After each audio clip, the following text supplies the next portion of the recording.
America വെനസ്വേലയെ ആക്രമിച്ച വിഷയത്തിൽ കേരളത്തിൽ ചില പാർട്ടിക്കാർ പ്രതിഷേധ പ്രകടനം നടത്തി.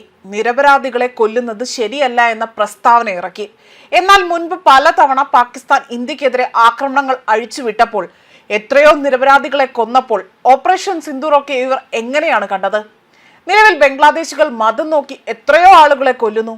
ഇപ്പോഴും അത് തുടരുന്നു. അതിനെതിരെ ആരെങ്കിലും പ്രതിഷേധിച്ചോ? ബംഗ്ലാദേശിനെതിരെ കേരളത്തിൽ വല്ല പ്രതിഷേധവും ഉണ്ടായിട്ടുണ്ടോ? റഷ്യക്കെതിരെ എന്തുകൊണ്ട് ഈ പ്രതിഷേധകർ ഒരു ചെറുവിരൽ അനക്കിയില്ല? ഇന്ത്യ പാകിസ്ഥാനുമായോ ചൈനയുമായോ യുദ്ധമുണ്ടായാൽ കേരളത്തിലെ ചില പാർട്ടിക്കാർ ആരുടെ ഭാഗത്താകും നിൽക്കുക?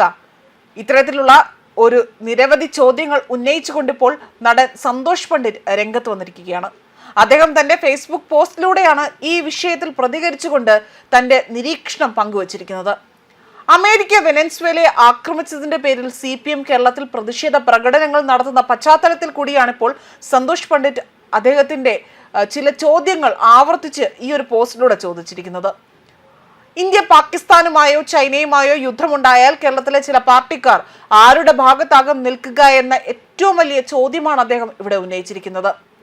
അദ്ദേഹത്തിന്റെ ഫേസ്ബുക്ക് പോസ്റ്റിന്റെ പൂർണ്ണരൂപം ഒന്ന് നോക്കാം. പണ്ഡിറ്റിന്റെ ഇന്റർനാഷണൽ നിരീക്ഷണം: അമേരിക്ക വെനസ്വേല എന്ന രാജ്യത്തെ ആക്രമിക്കുകയും പിടികൂടിയ വെനസ്വേലിയൻ പ്രസിഡന്റ് നിക്കോളാസ്, അതുപോലെ തന്നെ അദ്ദേഹത്തിന്റെ ഭാര്യയെയും ന്യൂയോർക്കിൽ എത്തിക്കുകയും ഇപ്പോൾ അവരെ പ്രോസിക്യൂഷൻ ചെയ്യുവാൻ ശ്രമിക്കുകയും ചെയ്യുകയാണല്ലോ. ആ രാജ്യത്ത് മയക്കുമരുന്ന് കടത്ത് സർക്കാർ വക സ്പോൺസേർഡ് ആണ് എന്നും ഏകാധിപത്യ ശൈലി അങ്ങേർക്കുണ്ടെന്നും അമേരിക്കയിലെ ട്രംപ് പറയുന്നു. നിലവിൽ പ്രസിഡന്റിനെ അമേരിക്ക പൊക്കിയപ്പോൾ വലിയൊരു വിഭാഗം ജനങ്ങൾ ആ രാജ്യത്ത് ഹാപ്പിയാണെന്നത് സത്യമാണ്. അമേരിക്ക ഇഷ്ടപ്പെടുന്ന പുതിയ ഭരണകൂടം അവിടെ ഉടനെ വരുമെന്ന് കരുതാം.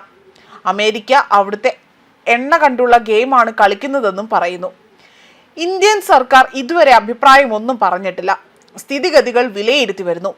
എന്നാൽ അമേരിക്ക വെനസ്വേലയെ ആക്രമിച്ച വിഷയത്തിൽ കേരളത്തിലെ ചില പാർട്ടിക്കാർ പ്രതിഷേധ പ്രകടനം നടത്തി.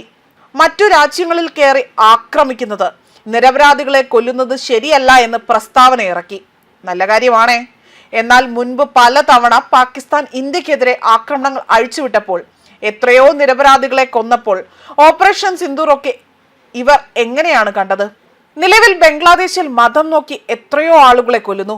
ഇപ്പോഴും തുടരുന്നു. അതിനെതിരെ ആരെങ്കിലും പ്രതിഷേധിച്ചോ? ബംഗ്ലാദേശിനെതിരെ കേരളത്തിൽ വല്ല പ്രതിഷേധവും ഉണ്ടായോ? ഇപ്പോൾ അമേരിക്ക ചെയ്ത് ഇതേ കാര്യം തന്നെയല്ലേ റഷ്യ യുക്രൈനെ ആക്രമിച്ച് ആയിരക്കണക്കിന് കുട്ടികളടക്കം ആളുകളെ കൊന്നപ്പോൾ കേരളത്തിൽ ആരെങ്കിലും യുക്രൈനിലെ കുട്ടികൾക്ക് വേണ്ടിയോ പാവപ്പെട്ട നിരപരാധികളായ അവിടുത്തെ ജനതയ്ക്ക് വേണ്ടിയോ സംസാരിച്ചോ? അഫ്ഗാനിസ്ഥാനിൽ പെൺകുട്ടികൾ 4ാം ക്ലാസ് വരെ പഠിച്ചാൽ മതിയെന്ന് താലിബാൻ നിയമം വന്നപ്പോൾ കേരളത്തിലെ ആ കുട്ടികൾക്ക് വേണ്ടി ആരും പ്രതിഷേധിച്ചില്ല. ഇഗ്യൂർ ജനതയ്ക്കെതിരെ ചൈന ശക്തമായി നിലപാടെടുത്തപ്പോൾ ചൈനയ്ക്കെതിരെ കേരളത്തിൽ പ്രതിഷേധമില്ല.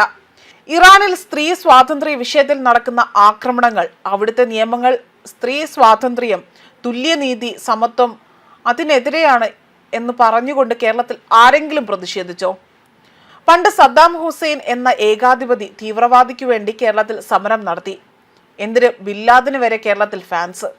പണ്ട് ചൈന ഇന്ത്യ ആക്രമിച്ച സമയത്ത് കേരളത്തിൽ ആ സംഭവം എങ്ങനെയാണ് കണ്ടത്? ഏതൊക്കെ നേതാക്കൾ അന്ന് എന്തൊക്കെ ചെയ്തുവെന്ന് സമയമുള്ളവർ പഴയ രേഖകൾ നോക്കി മനസ്സിലാക്കുക. പാലസ്തീനിലെ ഹമാസ് ആദ്യം ഇസ്രയേലിനെ ആക്രമിച്ചു. 1400 പേരെ കൊന്നപ്പോൾ കേരളത്തിൽ ഒരു പ്രതിഷേധവും ഉണ്ടായില്ല. തിരിച്ചവർ ആക്രമിച്ചപ്പോൾ പാലസ്തീനിലെ കുട്ടികൾക്കായി തന്നെ കരച്ചിലായി. അതേസമയം നൈജീരിയ, സിറിയ എന്നിവിടങ്ങളിൽ ആയിരക്കണക്കിന് കുട്ടികളെ അടക്കം ആഭ്യന്തര കലാപത്തിൽ കൊന്നു. അതിനെതിരെ കേരളത്തിൽ ചോദിക്കുവാനും പറയുവാനും ആരുമില്ല. എന്തിന്? പാകിസ്ഥാൻ ഈയിടെ തീവ്രവാദികൾക്കെതിരെ അവരുടെ നാട്ടിൽ ചില നടപടിയെടുത്തിരുന്നു. അമേരിക്കയുടെ ഫണ്ട് കിട്ടുവാനുള്ള തന്ത്രമാകാം. പക്ഷെ അന്ന് സ്വന്തം നാട്ടിൽ ബോംബിട്ട് 30ഓളം കുട്ടികളാണ് കൊല്ലപ്പെട്ടത്. ആ കുട്ടികൾക്ക് വേണ്ടി കരയുവാൻ കേരളത്തിൽ ആരുമില്ല. India by chance.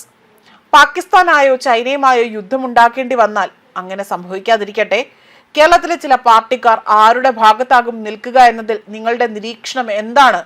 അതായത് ഇത്തരത്തിൽ എന്ത് നിരീക്ഷണമാണ് നമുക്ക് പറയാനുള്ളതെന്ന ഒരു ചോദ്യം അവിടെ ഇട്ട് നൽകിക്കൊണ്ടാണ് അദ്ദേഹം ഈ പോസ്റ്റ് അവിടെ അവസാനിപ്പിച്ചിരിക്കുന്നത്. ന്യൂസ് ഡെസ്ക് കർമ്മ ന്യൂസ്.